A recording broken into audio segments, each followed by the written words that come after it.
Hello, everyone. My name's Rich Plum, and as Louise said, I'm the head of cyber threat operations at the Home Office. I was previously the cyber threat intelligence lead at NHS Digital, and I've been fortunate to work with all of the fantastic women that we've got on the call today, which is how I managed to call in favours and ask if they would jump onto this call and just tell us a little bit about themselves, and the role that they do, but also how they managed to get into cybersecurity. I won't go into my own backstory because that would just take forever, and there are far more interesting people on the call. So I'll just run around, and this is based on the order on my screen, so no particular order, but Lily's at the top. So Lily is our head of governance, risk and compliance within the Home Office. So I'll let her talk about what that role involves. I'm not going to try and do it justice.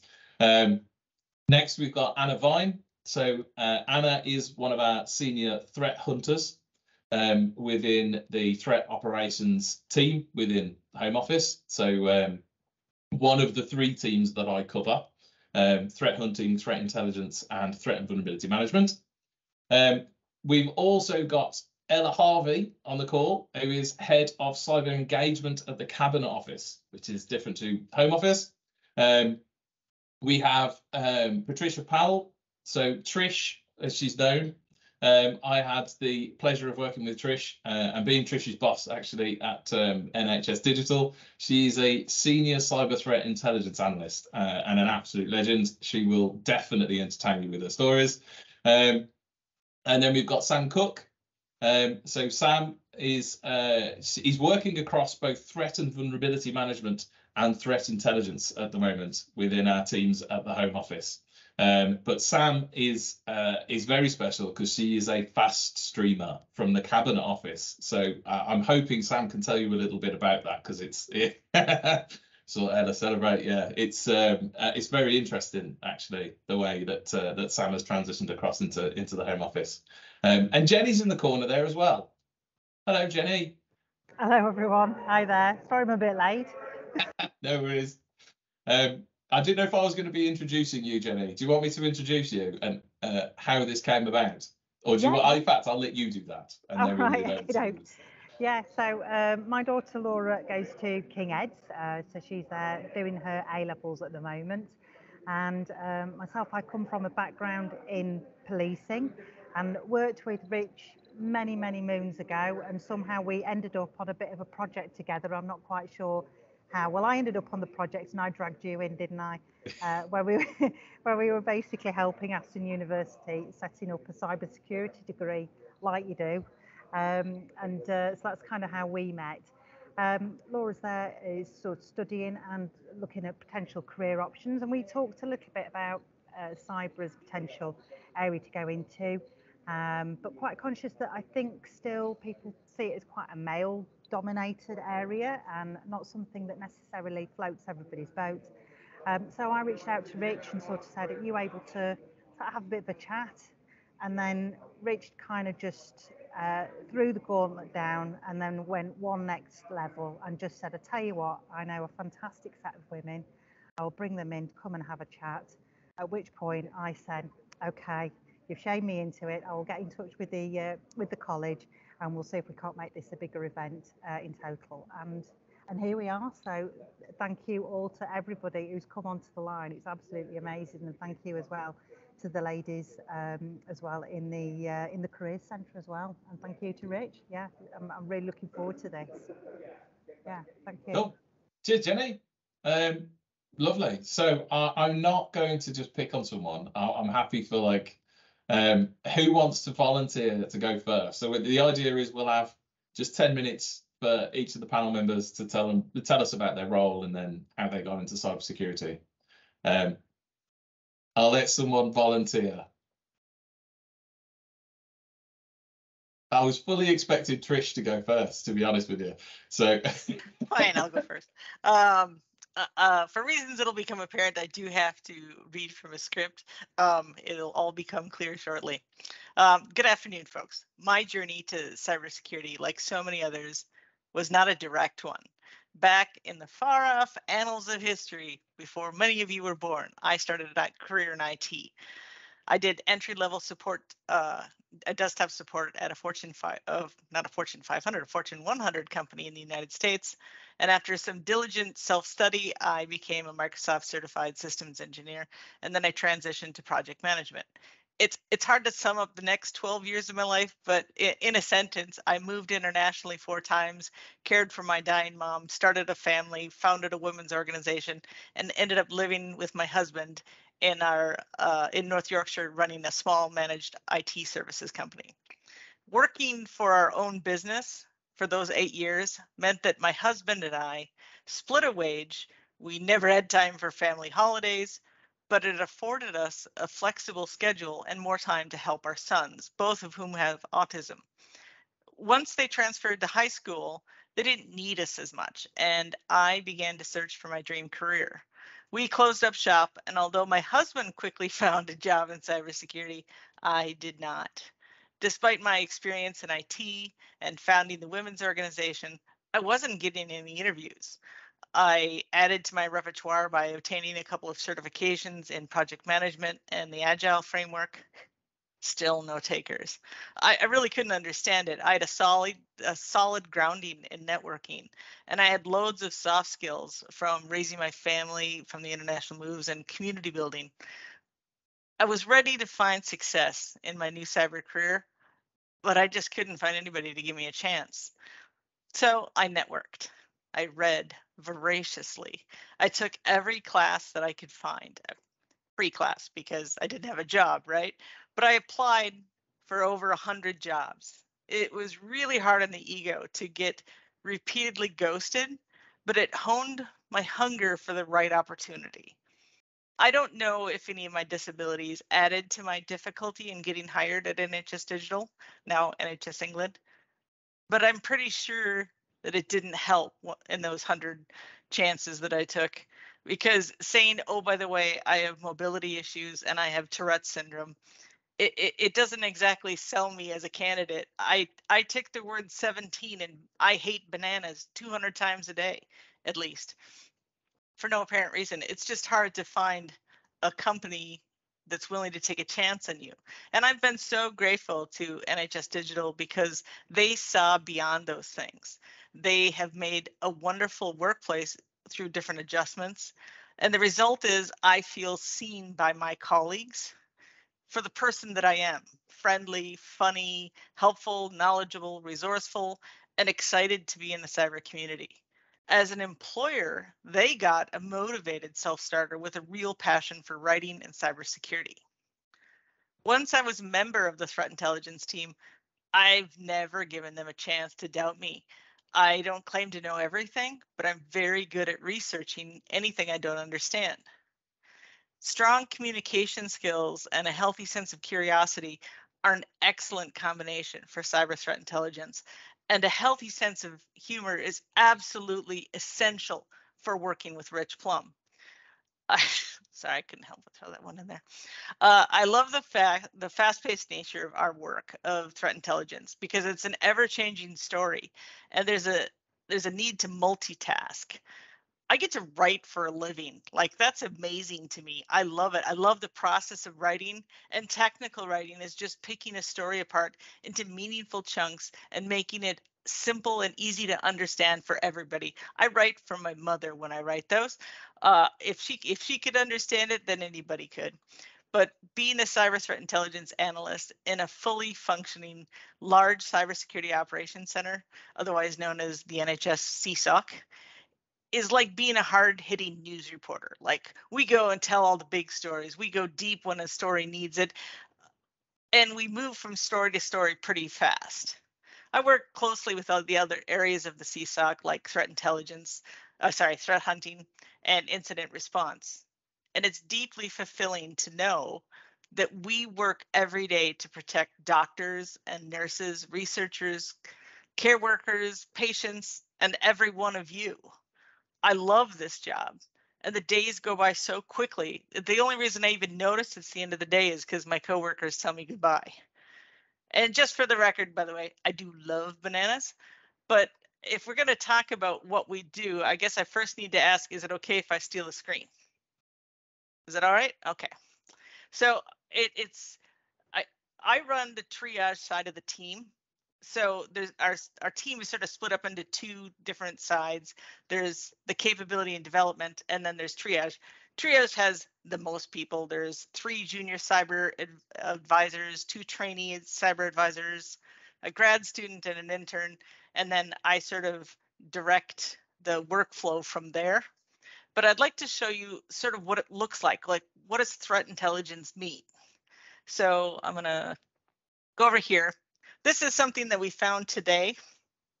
And it just came up, and there's this little proof of concept released for Microsoft WordBug. Now, generally, we don't deal a lot with threat and vulnerability management, although I think you'll hear later from somebody that does do that. But part of our job is to consider threats. So we look for, is it targeting the UK? Is it targeting healthcare? Is it targeting governments? Any of those things sort of put it on our radar. And this one right here, of course, Microsoft is everywhere. It's ubiquitous. Who doesn't have Microsoft Word? So this caught our notice, and then we have to look at it. So it talks about a proof of concept. That means that somebody has proven that they can exploit that vulnerability to do something. And in this case, a 9.8 out of 10. It's not great. it's pretty bad.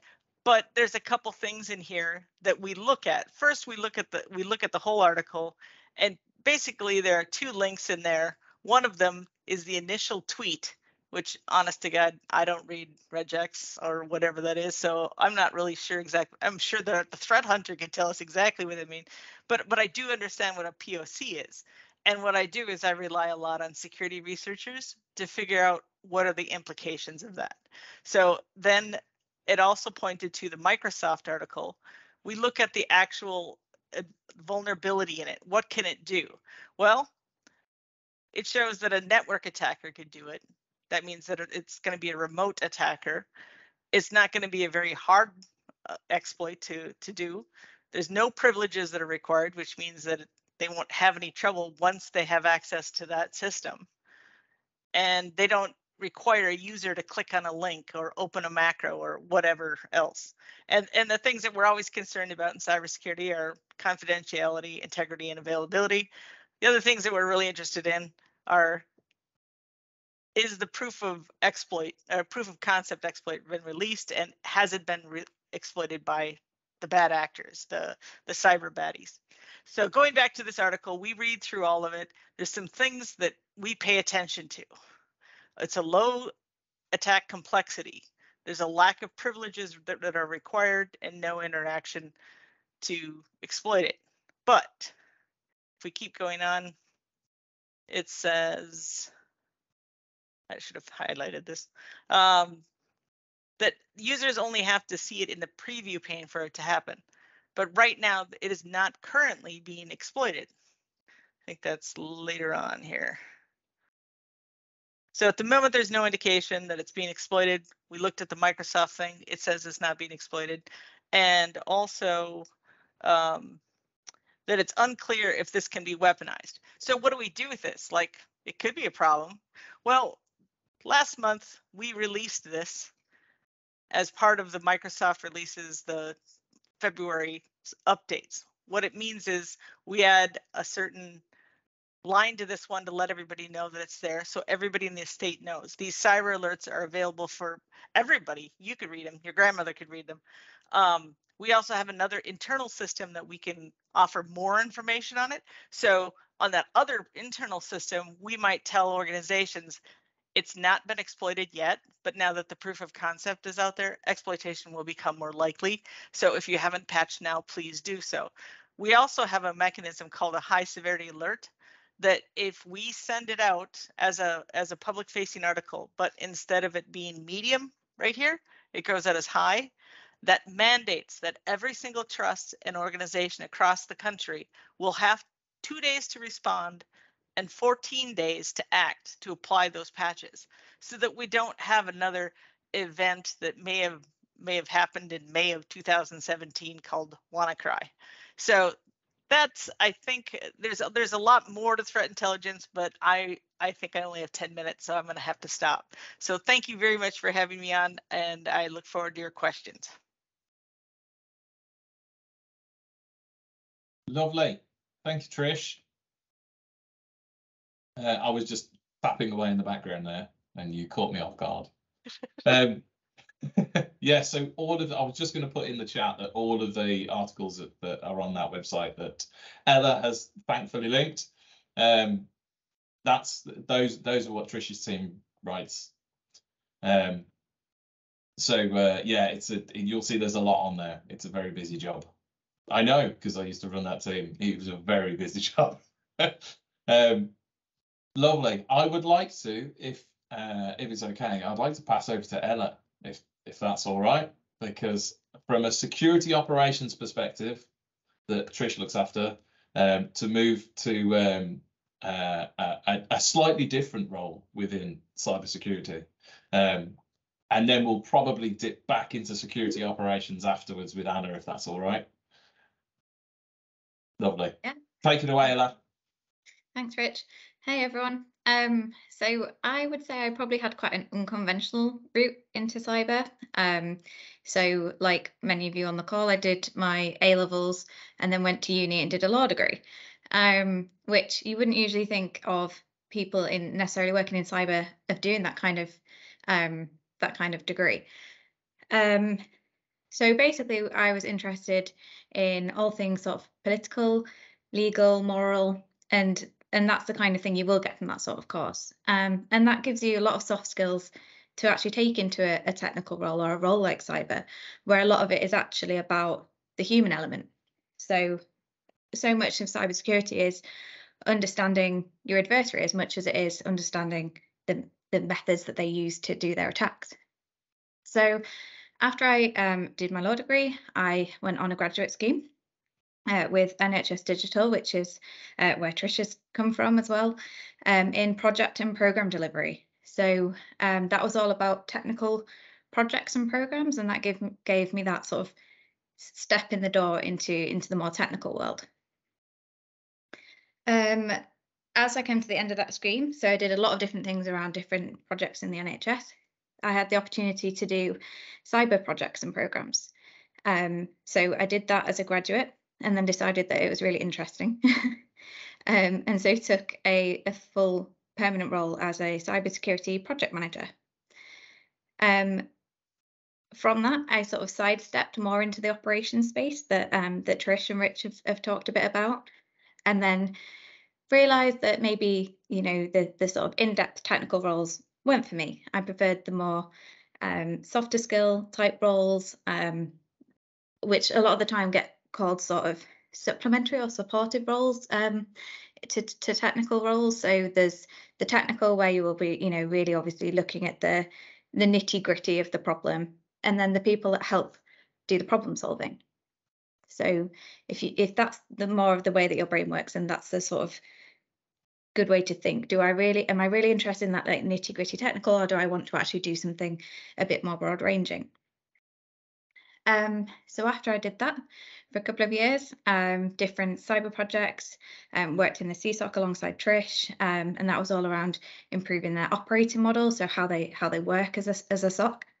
I then moved over to the Cabinet Office and took a role as head of cyber engagement, which is what I do now.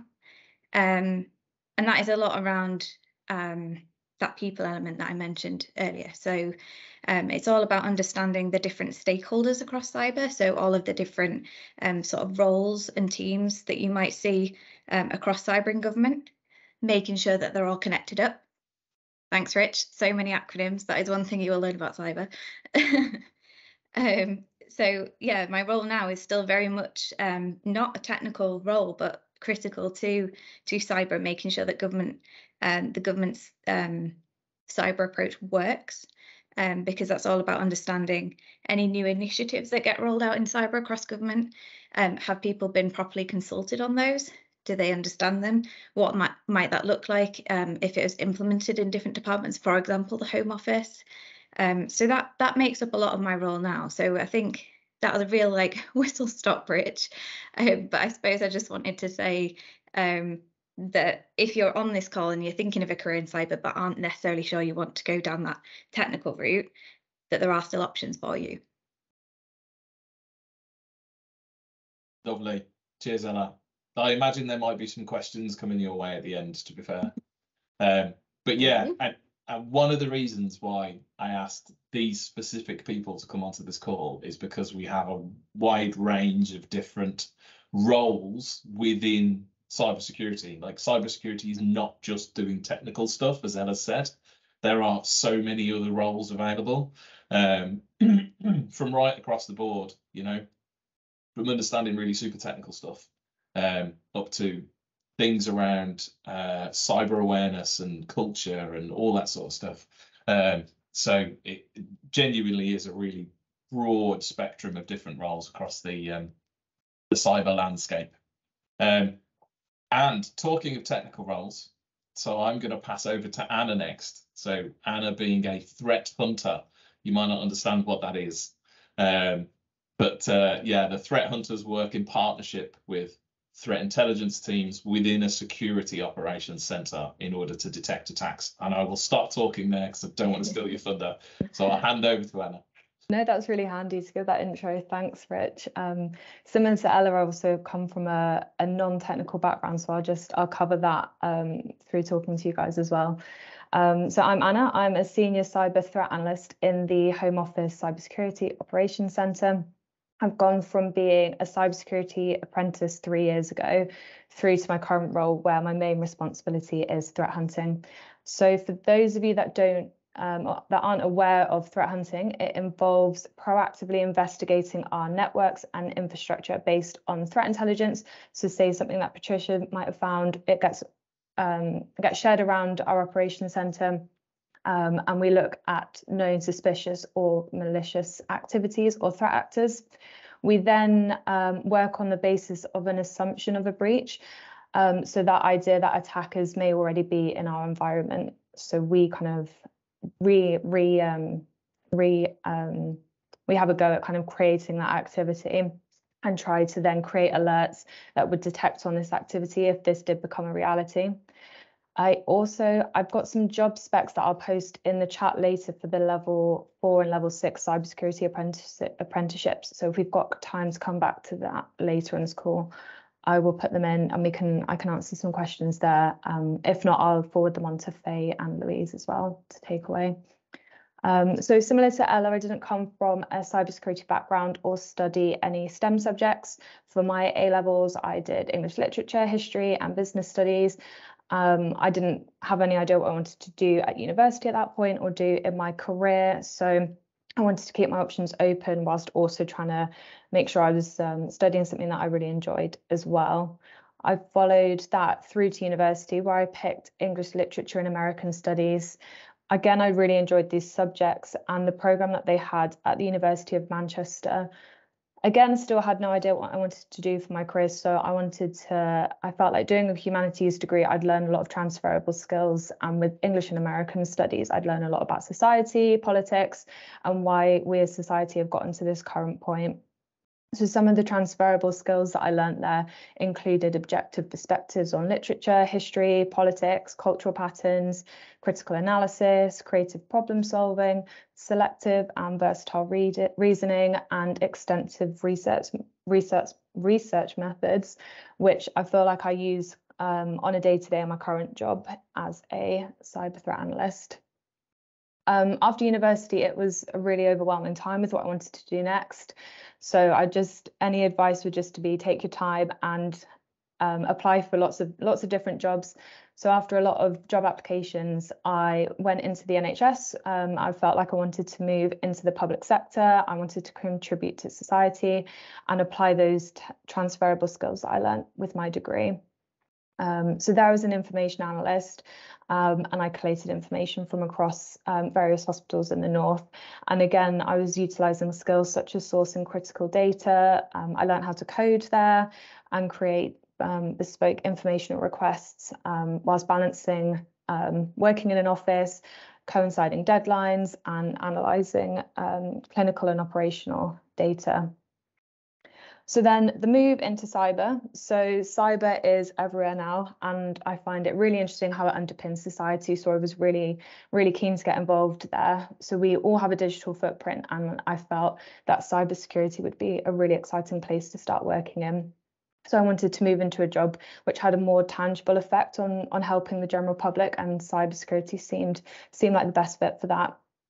So I didn't have any specific cybersecurity experience, and so joining on an apprenticeship, it was a good way to get into that. I upskilled throughout lockdown and then moved into our cyber operations team, where I had experience as a customer relationship manager, ran phishing simulations to Border Force. I implemented a new phishing tool in Outlook to our estate and worked on the implementation of a new security information and event management tool. From there, that's when I then moved into the threat hunting world, where I've been for just over a year. And with Rich as well, we're currently developing our processes, we're responding to new events and being kept on our toes. So I would definitely say every day is different, and the pace that our team's evolving and maturing in is a really, really exciting place to be in. So I will leave it there. I'll pop those job specs into the chat as well now for you. Thanks. Awesome. Cheers, Anna. Yeah, so Anna's role, much more technical, actively looking for evidence of attacks within networks, within systems, which requires a really in-depth understanding of how networks work and how data flows through networks, the sort of logs that you would see. So every time you click something, do some sort of transaction on a computer, it's logged. And the idea is that our threat hunters search those logs all the time, looking for really nasty things, right? Activity, behaviors that would not normally sit within a corporate network. And then raise those and respond to those as security incidents, kind of like the police of a network. However, there is one thing within cybersecurity that is kind of the central nervous system, right? It is the thing that runs through every different channel of cybersecurity. It underpins cybersecurity in every organization, and people often forget this. I often refer to it being the currency of security, and that is risk. Risk is the currency of security. Like, why would the chief exec of a company pay a security team if they weren't stopping risks from happening, right? If they weren't mitigating a risk, what is the point in having a security team, right? You're all there to prevent something, and people often forget that actually risk is what security is all about. And that was the perfect segue. Could you tell that I planned that one? To introducing Lily, who is our head of risk and compliance, governance, risk and compliance in the Home Office. Thank you, Rich. I have to say, I cannot make it sound as interesting as Rich, because I think it's probably not the exciting part of cybersecurity that I work in, governance, risk and compliance. That's currently my role at the Home Office at the moment. I'll try and keep everybody awake talking about the topic.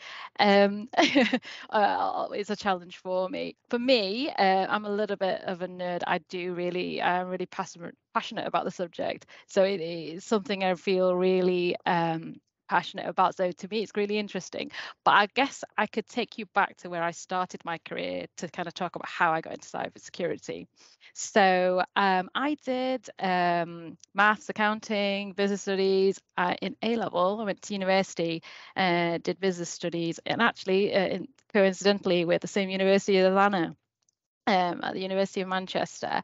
And the reason why I did that, I'll be very honest, I wasn't entirely sure what I wanted to be. And it was more influence from my family, who wanted me to become an accountant. So it was kind of gearing towards that pathway.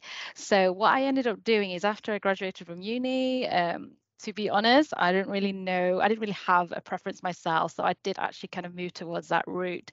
So I ended up joining a audit firm, which is where most accountants kind of end up training.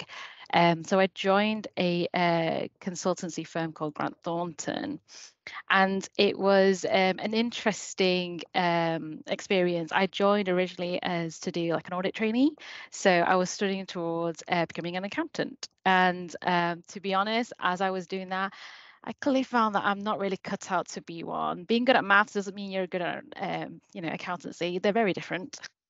So clearly I made the wrong decision. But the interesting thing about what I ended up doing there was opportunities that arose from the other parts of the organization, which I managed to get hold of. They were building out what they were calling at the time a technology risk function. Ended up being called a business risk function in the end, but I think there was emphasis on looking at risk itself, particularly around technology, and it was an area that I was quite interested in because I found I was quite interested in computers. I quite like computers, and I seem to have a bit of a knack for it. I've never really studied or trained for it, but I think I just really like the topic. So I ended up moving sideways into that area and trained in the technology risk kind of graduate program. So I did that there for a few years, where I ended up on quite a range of different clients that we ended up going out to kind of understand their technology risk topics. So it could be either acting as internal audit or maybe consultancy, and doing a range of quite different things in those areas, and a range of clients as well, because Grant Thornton was interesting in the sense that they had a range of big and really small clients as well. So I ended up being exposed to quite different organizations, and that actually gave me really good foundations to understand actually things can be very different in different types of organizations, and depending on whether it's big or small, things are also managed very differently as well. So once I kind of got to the end of that pathway, and I ended up moving into industry, because I think I had enough of kind of bouncing around doing small projects in small areas, and I ended up joining an organization to focus on the information security. So I joined, interestingly, and also their audit function as well, to look at information security. So the responsibility to have in that organization is to look at the compliance element of information security. It was a very new function in that organization. Information security is kind of like the precursor to cybersecurity, I suppose, in those days. People didn't really have a strong understanding. This actually shows my age as well. So back in the days, people didn't really understand cybersecurity, and it was just IT security or information security. And that's when I joined this organization. What was really interesting was there was a lot more requirements in this organization to have compliance in that area, because they did a lot of subcontracting and outsourcing for other organizations. So what I ended up doing is building out that function. So a lot of things that people working in security would hear about, which is very dull, but is commonly used, is something called ISO 27001. So that's the international standard for security. So that's when I joined this organization, I was basically asked to build out the compliance around this particular framework, which actually talks about, it's basically a set of kind of standard guidance that talks about how we actually implement security within an organization. How do we care about our information? What are the risks involved? What kind of technical things that you can put in place to ensure that security is kind of part of organizational processes? So I worked towards building out the 27001 compliance, which, by the way, does get independently audited by external parties. So we tried to do the implementation projects. So we spent a whole lot of time kind of implementing all the required processes, including implementing like an information security management system, which is the core of that actual process itself. So we did a lot of work around that to get the UK arm, which is the UK part of the organisation, meeting that level of standard. And because actually it was relatively successful, we ended up doing it across the wider group. It was the headquarters was a French company, so we ended up doing it across Europe, and which was a much bigger scope and actually took the project to a different level. It was really interesting work there, and I spent a lot of time learning about it, understanding it, and trying to implement a lot of the processes behind what an organisation needs to manage their information security, and predominantly, like Rich said, around the risk element of it, because at the higher level, what they're concerned about is basically, what does it mean for us as an organisation? How does it impact our business, our operations? In most organizations, all they want to do is turn a profit, deliver services, etc. And they wanted to understand what that means for them in that respect. And I think that's what we were doing in terms of being able to create a selling point for the organization, because we're saying we're protecting information. It means we're adhering to a lot of the requirements from external organizations, also legal requirements as well. But also we're making ourselves a better organization and selling it as one of the selling points, actually, for when they went out for bid to other contracts as well, that we are compliant, we care about information security, etc. So there was a lot of work around engagement with the higher level executives for them to understand why it's important to them, and also to put the emphasis on the actual processes, implementing and having it driven from them at the very top, because it was okay for us at the below to understand that, but I think without that kind of buy-in and that mandate from that higher level, it was difficult for us to implement. So I think overall, that was the key takeaway, I think, from implementing that process, is actually getting that overall management buy-in did make it a lot more easier for us to actually deliver it across the group itself. So yeah, I spent a lot of time doing that, and actually in a continuation of that was a new data protection regulation. Some of you may have heard of something called GDPR, which is a European kind of data protection regulation, which created quite a lot of impact in a lot of organizations, because we were told that you had to be compliant, and the fines for being non-compliant are very high. So it was a significant amount to an organization if they were caught to have been in breach of these rules.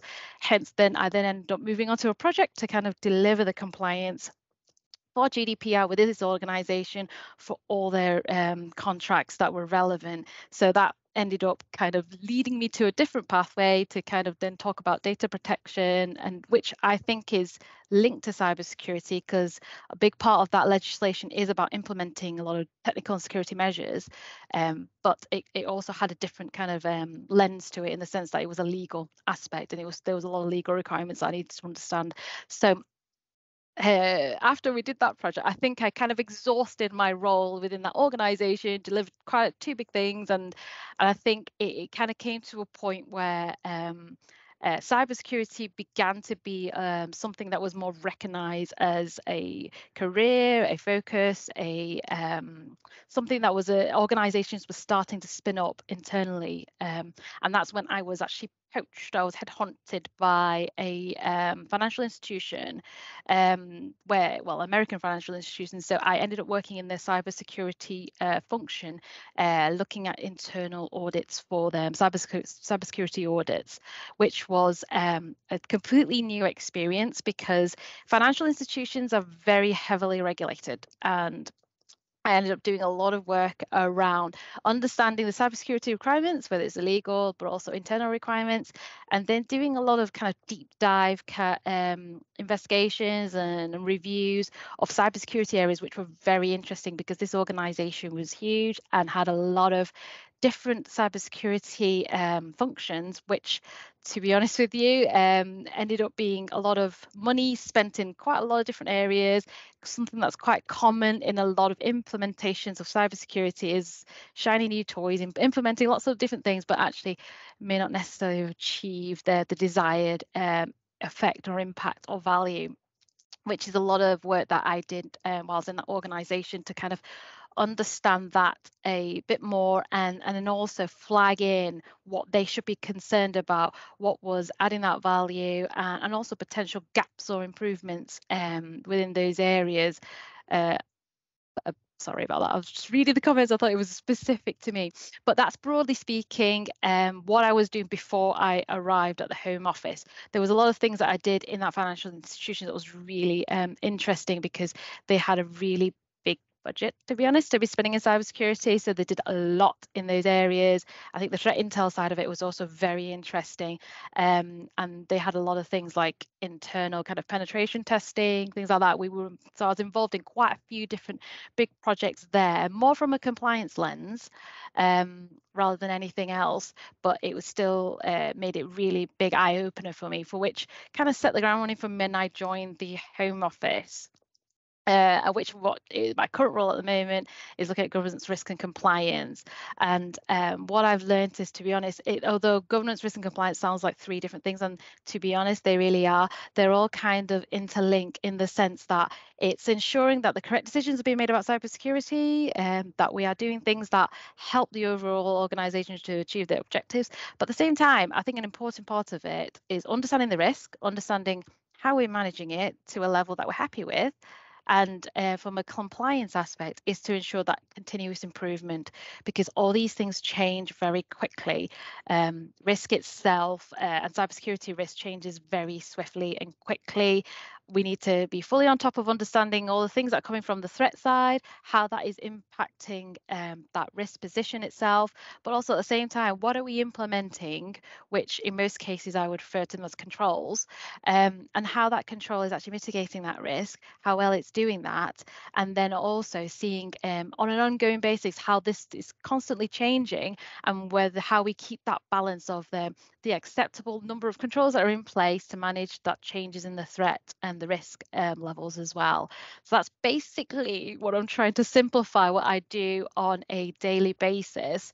It's not like I said, the most interesting part of cybersecurity, but I think there is a lot of level of technicalities involved, not necessarily like coding or like cybersecurity technical elements of it, but it's having that kind of breadth of understanding cybersecurity across the board and pulling that picture together, and then be able to present it to the upper management level who are very interested but probably don't have that detailed expertise or understanding on the topic area.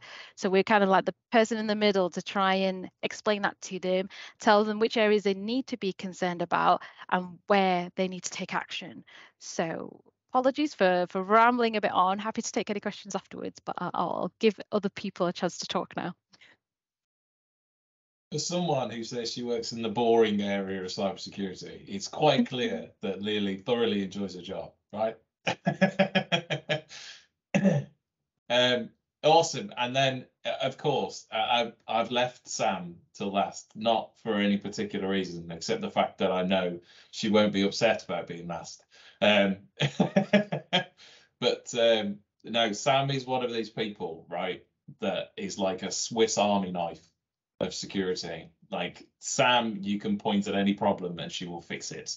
100% a problem solver. But I will let Sam tell you all about what she does. What a kind introduction. I will try and be really brief so we've got enough time for questions at the end. I'll talk a little bit about what my role is, and then I'll tell you about how I got into it, because I think my route, like lots of people here, wasn't a straight line, but it's actually a route that maybe you could follow if you want to. So as Rich said at the start, I work across threat intelligence and vulnerability management. I've started working across in threat intel literally today, so I'm very excited about that. But the main part of my role is in something called vulnerability management, and I'm going to explain this using a metaphor that I've just made up and not tested on anyone. So I hope the other people in the call will tell me if this makes no sense. But if you imagine your network, your system is like a massive stately home. It's Buckingham Palace, for example. You've got a team of staff in there. There's loads of stuff happening. There's millions and millions of rooms. And this is your network. Someone who works in threat intel would say to you, as I guess you're the king in this scenario, these people are trying to break in to the palace. Here's what's to look out for. And a threat hunter might say, oh, this place is so big, maybe they've already broken in and they're hiding out in that room you never go in. we're going to go and check and make sure there's no one there. Someone in vulnerability management says, oh, your backdoor lock is a bit faulty. Someone might be able to get in, or this brick is missing here. Someone could sneak in through that little hole. So vulnerability management is what it says on the tin. You know, to be vulnerable to something is to be weak to something. So Trish very helpfully actually showed you an example of vulnerabilities. There might be some sort of hole, some sort of gap in your system that a bad actor might be able to get into. But if you are the king and you're at Buckingham Palace, obviously that's huge. There's so much stuff going on, and you've also got your main job of being the king, right? So if I, a vulnerability manager, come up to you and say, oh, this specific brick has collapsed, you need to fix it ASAP, you might say, well, hang on, I've got to make dinner for the whole royal family. I've got all my royal engagements to do. I don't have time to do this. Why should I fix that random brick? You know, it's just in that back corner. Nobody ever goes there. Why is it important? The job of a vulnerability manager is to tell the story around that and to convince you why that is important. So in a cyber context, it's usually to apply a patch. And our job as vulnerability managers is to say, this is what will happen if you don't apply the patch. You know, that brick could be holding the whole palace up, right? And if you don't fix it, it'll collapse. So we will convince the system owners or the service owners about what they need to do. And in some areas, we make sure that they've done it. But in some bigger organizations, there's someone else who does that. But that's essentially what a vulnerability manager does. And we really, I think the story around that is really, really important, because often people who own these big systems, they won't have as deep a technical knowledge as, you know, someone like Lily, someone like Anna. So we have to translate that stuff that Microsoft say into a language that they can understand, and to convince them to fix those holes. So that's what I do. I got into this again in a very sort of squiggly route. So my A-levels, I did English language, history and French, and then I did linguistics at university. I graduated in 2018, so nearly 5 years ago now, which makes me feel a bit ill.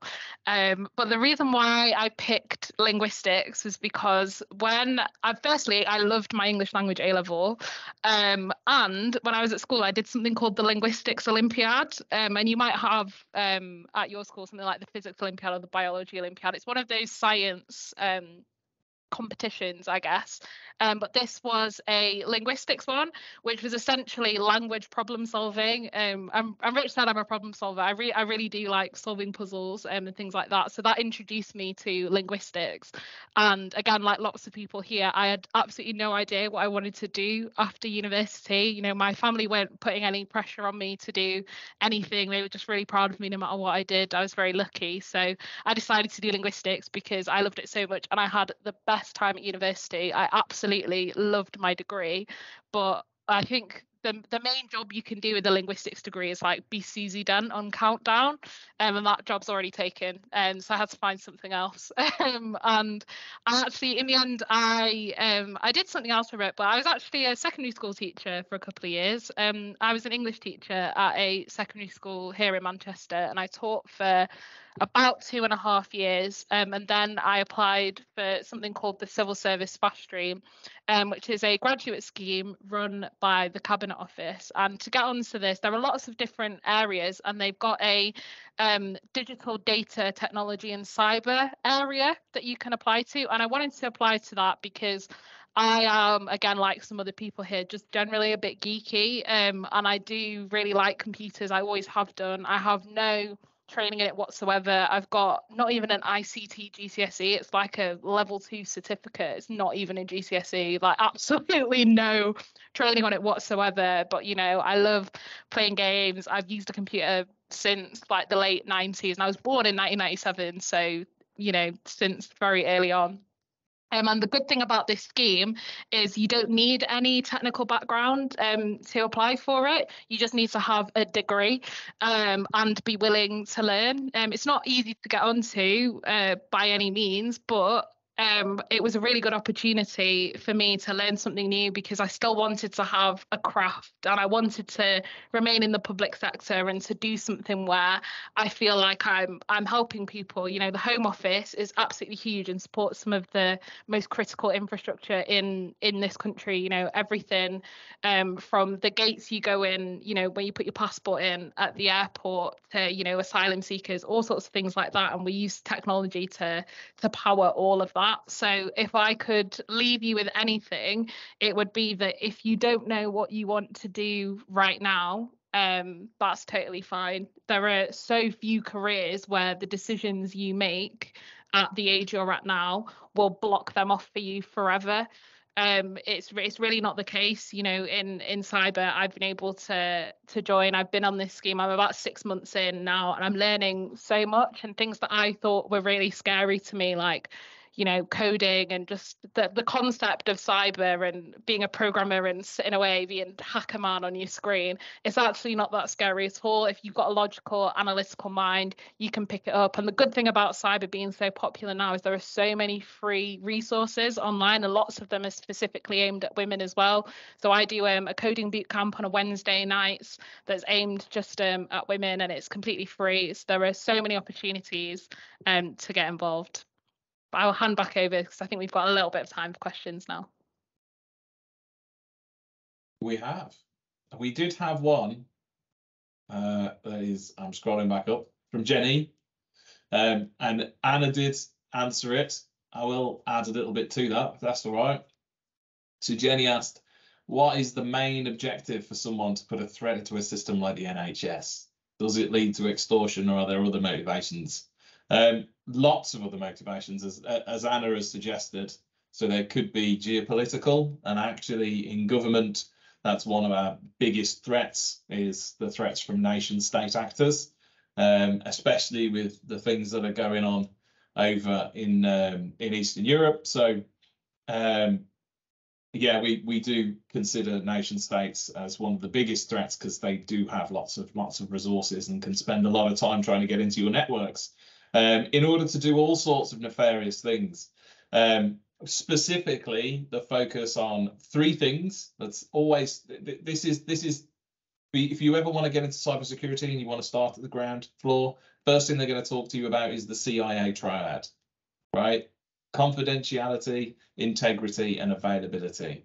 That is what we focus on, right? The confidentiality of data, the integrity of that data, and whether it's constantly available. And this is one of the reasons why I was brought into the NHS in the first place, was because when COVID struck, there had never been a more important time to have data available and accessible all the time, as it was while we were in COVID, with doctors and nurses having to work round the clock and to constantly have access to that data. And threat actors knew that. So cyber criminals deliberately targeted hospitals and industries adjacent to healthcare, especially when the vaccines started rolling out. They were targeting logistics companies in order to stop the flow of vaccines. They targeted all sorts of different healthcare adjacent industries. We saw that quite significantly across the health and social care. Oh, sorry. Go on, Trish. No, coming in. No, I was just going to say that the NHS is a huge estate. It's got more tax service than you could possibly imagine. It's the largest employer in England. It's got, just in our sort of asset inventory sort of area, we've got over 1.2 million devices. That doesn't include IoT devices. That's just endpoints. And it's huge. And we're not just one organization.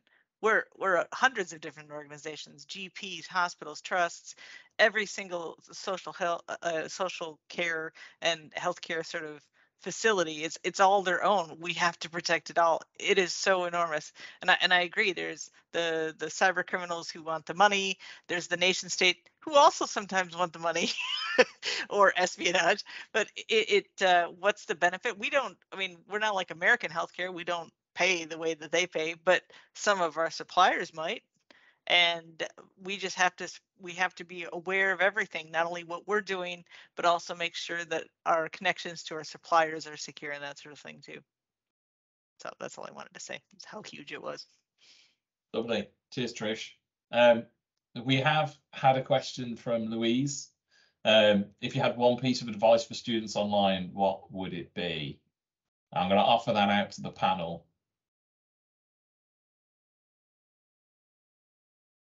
Be curious. Sorry, yeah, go ahead, Anna. I was literally going to say that word, is to be curious. And I think, yeah, that's a theme that's come out today. Don't put yourself in a box, like Sam said. Just be really inquisitive, ask loads of questions. People really are out there to help you as well. It's not this scary workspace again, like Sam touched on. So yeah, definitely be curious. Yeah. Again, in that, don't put yourself in a box. I always wanted to be a policeman. Ever since I was a tiny kid, I always wanted to be a policeman, and I became a policeman of sorts, and then left the police and went into cybersecurity. Like, what you decide doesn't necessarily mean where you're going to end up, and there's loads of different paths. Like I won't go into detail about my journey, but it was yeah, a very varied journey into cybersecurity. I started off pounding the beat, walking around in the rain on patrol, and now I sit at a computer all day talking to lovely people like you. Ella's got a hand up. I have. I just realised you said pounding the beat. I thought you said pounding the beef, and I was thinking, what were you doing in the police, Rich? I don't even want to know. Making the dinner. No. I was going to say, one of the things similar to a lot of people on this call, wasn't too sure coming out of uni exactly what I wanted to do. So having to think about what motivates you, what type of industry interests you as well, because it might be that you don't necessarily know what you want to do as a role, but you might know where you want to do it, or the kind of areas that interest you. So we've talked about quite a different range of sectors on this call, I think, and different industries. So maybe having to think about what interests you in your personal life about different industries, like, because cybersecurity is a type of role that you can do anywhere really. So even if it's that you're super enthused about sport, it might be actually that you want to then go into a role in the sports sector that has, you know, and explore that way. So having to think about what interests you more than anything, I think, is important, rather than the role itself, because a lot of the time people move into a role and they realize actually that's not what they thought it was. So you need those other aspects to the job to make sure you enjoy it. I absolutely agree with that. That's absolutely spot on. Focus on the things you enjoy, for sure. Were you going to add to that, Sam? Because there's another question. Yes, I was going to add and then come on to the other question. You get a 2-for-1 deal. Just to echo everything that Ella said about, you know, focus on what motivates you, what you enjoy, because no matter what you do, you will learn from it, even if what you learn is, oh, I really don't like that. And you can always change your mind. So, you know, I know people who they've wanted to be a doctor since basically the day they were born, and they do that and they love it. But also some people who thought that and then changed their minds, and then maybe they went back to uni, or maybe they did online courses and transitioned into something else. So you can always change your mind.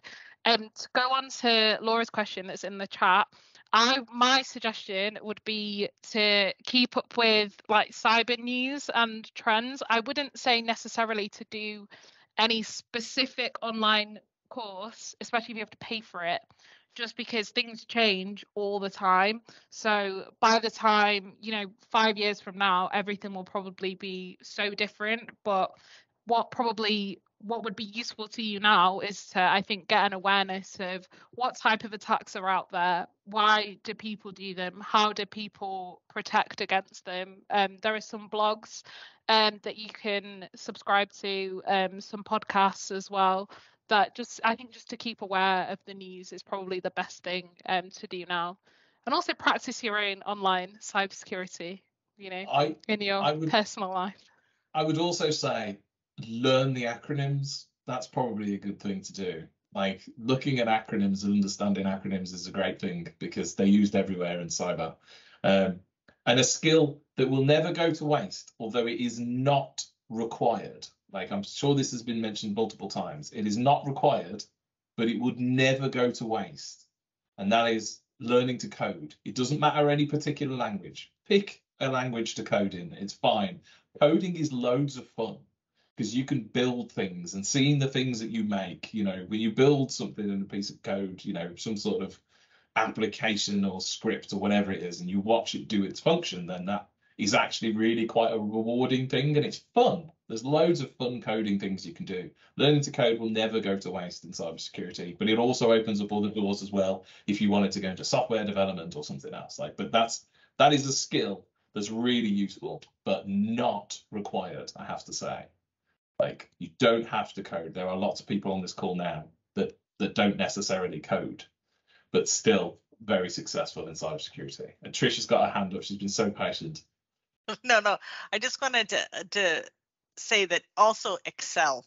I bet you every single one of these women uses Excel on a daily basis because it's a really handy tool, especially anything in when you're looking at data, you're just able to simplify things. You're able to put it differently and see it visually. And sometimes, because we're visual creatures, we can see things in that way that we might not just see if we read it or absorbed it through hearing it or something like that. But the question of what would I tell my 17-year-old self? It's okay. Whatever you learn will get you where you need to go. I studied Russian, and I made 5-year plans, and none of them ever worked. I usually ended up in a different country. You know, it's just wherever it takes you, that's okay, because you can look, if you want to study biology but aren't sure about cybersecurity, guess what? Biology and its very different, you know, medical devices is going to need cybersecurity. You want to study psychology? Guess what? We need to understand the minds of our attackers. You want to study linguistics? Perfect. You know why? Because we need that in threat intelligence, because you can add shading to language that the rest of us might not see if we just put it through Google Analytics or Google Translate or whatever. Whatever you want to study, cybersecurity is going to be in every aspect of it. Like you said, medical, chemistry, you know, all sorts of stuff. So study what you want. There's room to grow. There's room for you in this field. It does need people who can figure out how to say this really complex thing in a really simple way. You don't need to understand this really complex thing. You just need to be able to figure out how to say it in a way that everybody will understand. And I disagree with the acronyms. That's what Google is for. Or you can make your own custom dictionary in Excel, like I did. I learned 1,400 new acronyms when I came to NHS Digital. So there's room for everybody, and Excel is your friend. Yes. I forgot what I was going to say now. You mentioned something then, Trish, that made me think I was going to mention that, and now I have completely and utterly, it's gone. It'll suddenly come to me and I'll be like, yes, of course.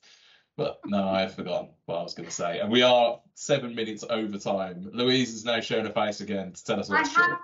I have, but it's been such a pleasure, and I'm sitting here laughing, and I can hear Faye in the background laughing too. So you've brought this to life totally and utterly, and I know we could go on for a long time. And it's very obvious as well that all of you have huge personalities which connect, and skills that, you know, are a breadth of skills.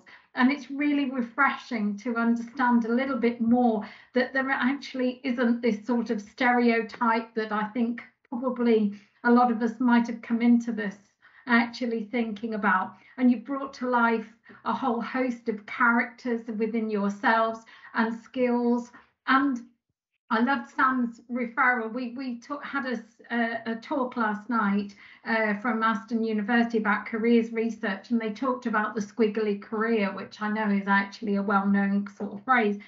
And how refreshing to see that all of you have come, you know, cybersecurity is what brings you at the moment together, but actually what actually brings you together is actually the fact that there isn't a model person.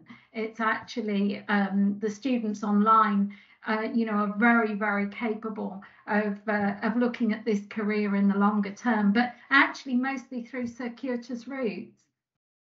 Yes, absolutely. And I still have a plan for how I'm going to end my career as well. Right. I am going to buy myself a snack van, and I am going to make sausage and bacon sandwiches for a living. That's how I plan to end my career, just so you know. Nothing to do with computers. That No. sounds good. Well, you're not far down the road from us, Rich, so I hope Exactly. that your van will be near here and we'll come and buy them. I don't know when that will be, don't get me wrong, but that is how I will finish, in a blaze of glory with my own snack van. Thank you so much. We could go on talking forever, and if the students do actually send us some more questions, I hope that we can fire those through to you after the recording is finished in the next few days or weeks, and perhaps we can send this recording around, generate some enthusiasm, and maybe even do this again at some point. But we're so glad to have you all on the end of the line here. Thank you very much indeed to Jenny, to Richard, and to all of you for coming online today. We know that I'm just trying not to read the things in the chat at the moment because it's totally making me laugh. Thanks again to all of you. We're going to stop the recording and students can go offline. I think you're going to stay online, guests, just for a few moments to speak to Jenny and her daughter. But thank you all for coming online. Hope students and parents have enjoyed this too. The recording will be well used. Thank you to all of you. Really, really encouraging.